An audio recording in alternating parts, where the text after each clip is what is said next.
Rule number 1. Application states that the rules apply to all vessels upon high seas and all waters connected to the high seas and navigable by seagoing vessels. Nothing in this rule shall interfere with the operation of any special rules made by an appropriate authority. Nothing in these rules shall interfere with the operation of any special rules made by the government. Rule number 2. Responsibility covers the responsibility of the owner, master, and the crew, and requires you to follow both the rules in the ordinary practice of good seamanship.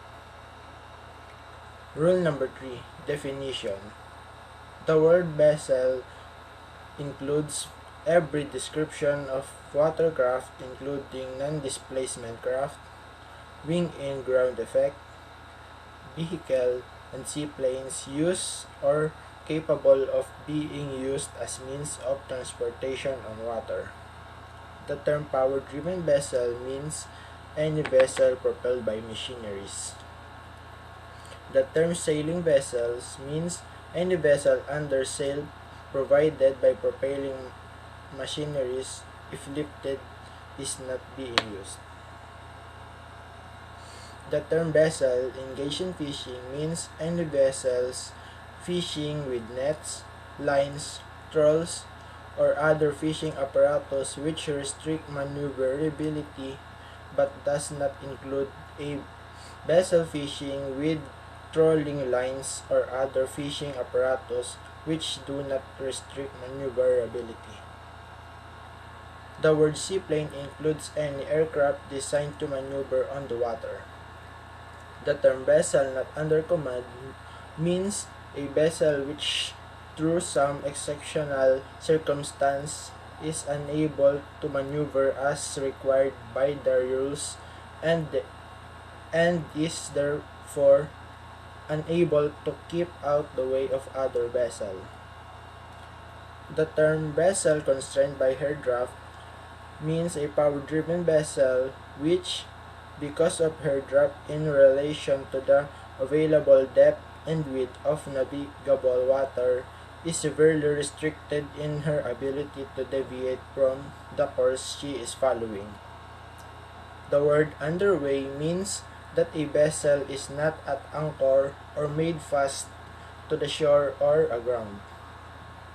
The words length and breadth of a vessel means her length overall and greatest breadth. Vessels shall be deemed to be in sight of one another only when one can be observed visually from the other. The term restricted visibility means any condition in which visibility is restricted by fog, mist, falling snow, heavy rainstorm, sandstorms, and any other similar causes. The term wing-in ground craft means a multimodal craft which, in its main operational mode, flies in close proximity to the other surface by utilizing surface effect action. Part B. Steering and Sailing. Section 1. Conduct of a vessel in any condition of visibility. Rule number 4. Application. Rules in this section apply to any condition of visibility. Rule number 4 is the introduction of Part B, Section 1. Rule 5. Lookout. Every vessel shall all times maintain a proper lookout by sight and hearing as well as by all available means appropriate in the prevailing circumstances and conditions so as to make a full appraise of the situation and the risk of collision.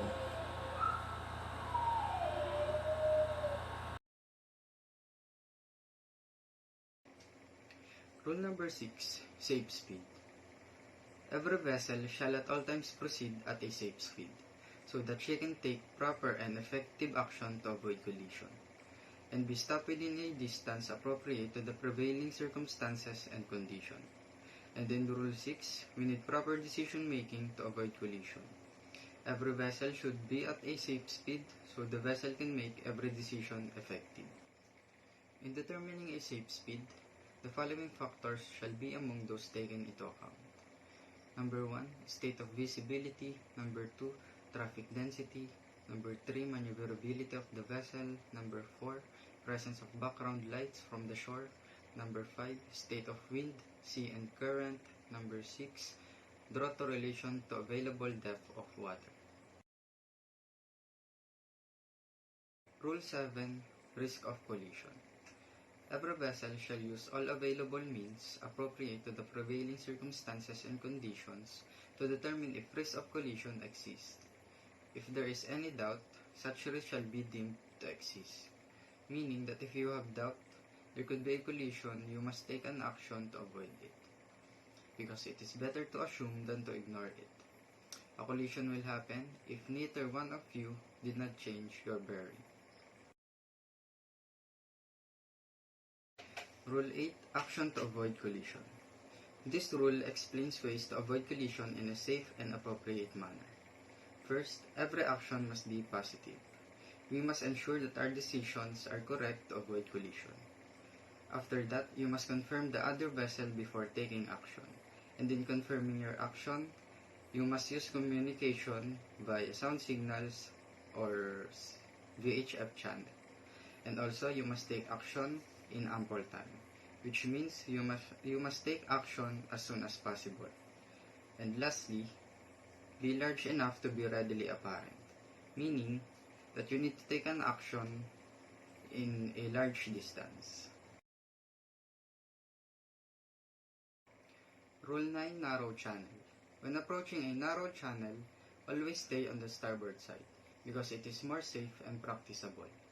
But the vessel must use the middle area if and only if the draft is too deep. In the narrow channel, overtaking is also possible. But the vessel must take measures to ensure safe passage by employing sound signals. If you are overtaking to the starboard side, you need to sound 2 prolong, 1 short. And if you are overtaking to the port side, you need to sound 2 prolong, 2 short. And it is safe to overtake if the stand-on vessel respond with 1 prolong, 1 short, 1 prolong, 1 short. And if the stand-on vessel respond with a 5 short blast, meaning it is not safe to overtake. And if you are approaching a blind spot, you need to sound 1 prolonged blast for giving warning to the other vessel. Rule 10, Traffic Separation Scheme. The purpose of this rule is to limit the chance of collision in a congested area. The 3 parts of traffic separation scheme are separation lane, termination lane, and inshore traffic zone. Separation lane is a zone lane that separates in which the ships proceeding in opposite direction. This is like the white lines in a traffic lane on the land that separates the way of the vehicles. And if you are joining or leaving traffic lane, make a small angle only. Vessels over 20 meters in length, such as fishing boats, are not permitted to use TSS, but are permitted to use the inshore traffic zone. They may utilize the traffic separation zone only in an emergency or dangerous circumstance. In a traffic separation scheme, anchoring must also be prevented. I'm Cadet Silvajan Luis from the SMT Senior 1 Delta. I am here to share Section 2 and 3, Conduct of Vessel in Sight of one another. Rules 11 to 15.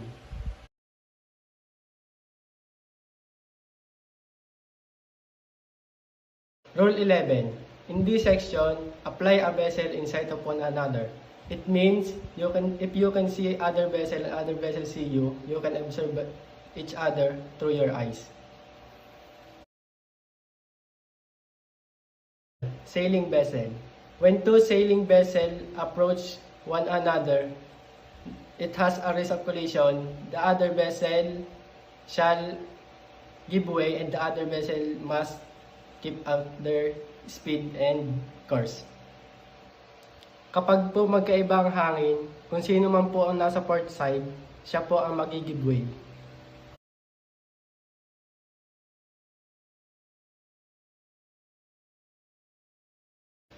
Kapag naman po magkaparehas ang hangin both side, kung sino man po nasa windward, siya po ang mag-give way sa leeward.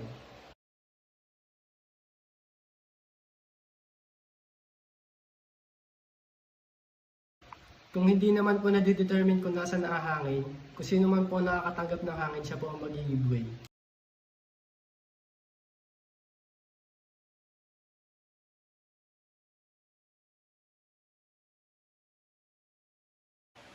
Rule 13, overtaking. Kung sino man po ang mag-overtake, siya naman po ang mag-give way at kailangan po dun ay 22.5 above her beam ang pwesto nyo. At kung sino naman po ang overtaken, siya po ang mag-stand doon, keep lang po ang kanyang speed at course.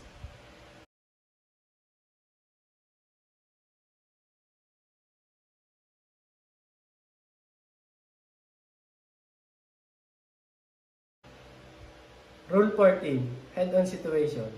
Head-on situation, when two vessels meeting in the reciprocal course. During day, both vessels must alter their course in the starboard side.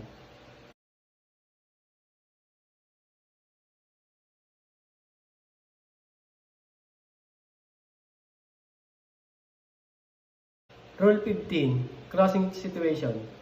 Kapag po ang dalawang vessel ay nag-cross at merong risk of collision at kita mo na may vessel sa iyong starboard, ikaw ang mag-give way. At kapag naman meron kang nakita na nasa port side, maintain lang ang speed and course mo.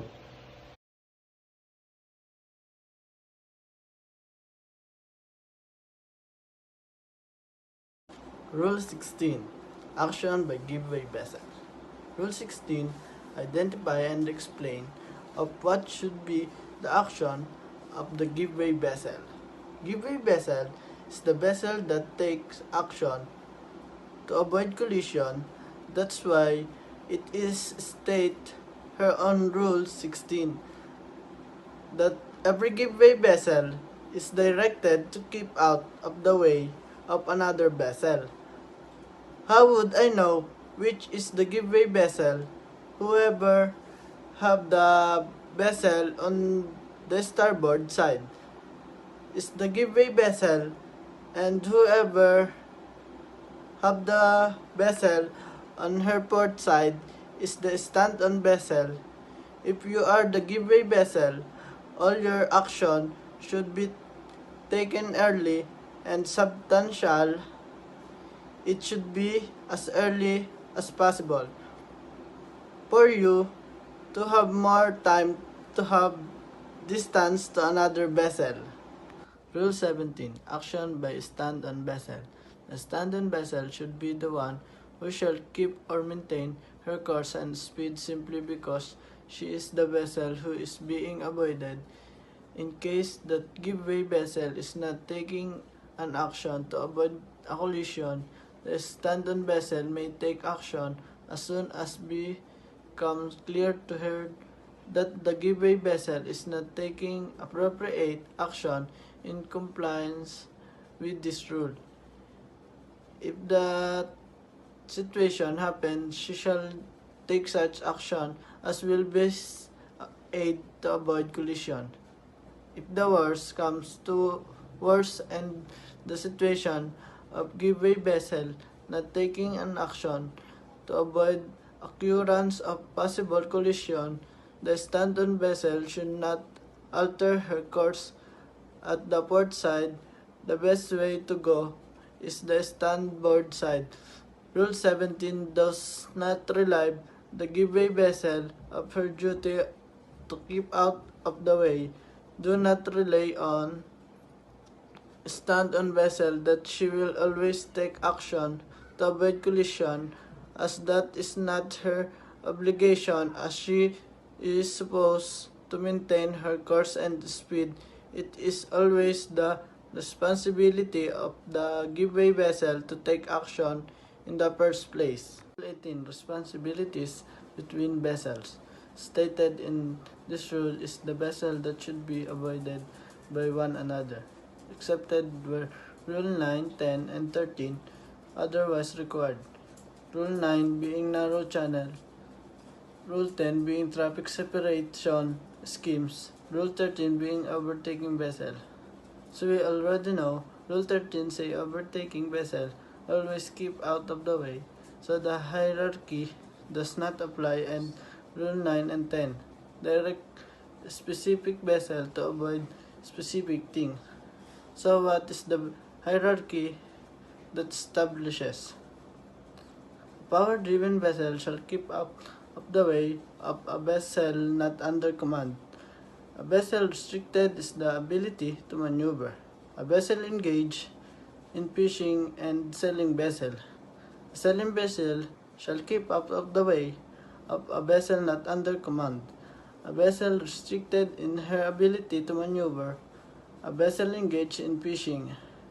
A vessel engaged in fishing shall keep out of the way of the vessel not under command, and the vessel restricted in her ability to maneuver. Rule 19. Conduct of vessel in restricted visibility. This rule applies to vessels not inside of one another when navigating in or near an area of restricted visibility. You need to proceed at a safe speed adapted to restricted visibility, and the power-driven vessel shall have her engines ready for immediate maneuver. This is one of the few rules that actually direct you exactly what you got to do with your engines. You need to be ready to maneuver immediately. You need to have due regard restricted visibility when complying with a rule. We are not only talking about safe speed but also talking about lookout risk of collision action to avoid collision, narrow channel, and traffic separation schemes. A vessel which is detects by radar alone the presence of other vessel. So of course we are using radar because we can't see anything. You need to determine it close quarters situation developing and or risk of collision exists, except where it's determined that risk of collision does not exist. So the only way we could have determined that is it we've done a radar plot. If you cannot avoid a close quarter situation with another vessel forwarded the beam, you need to reduce our speed to the minimum which you can keep on your course. But you shall, if necessary, take all your way up and any event navigate with extreme caution until danger of collision is over.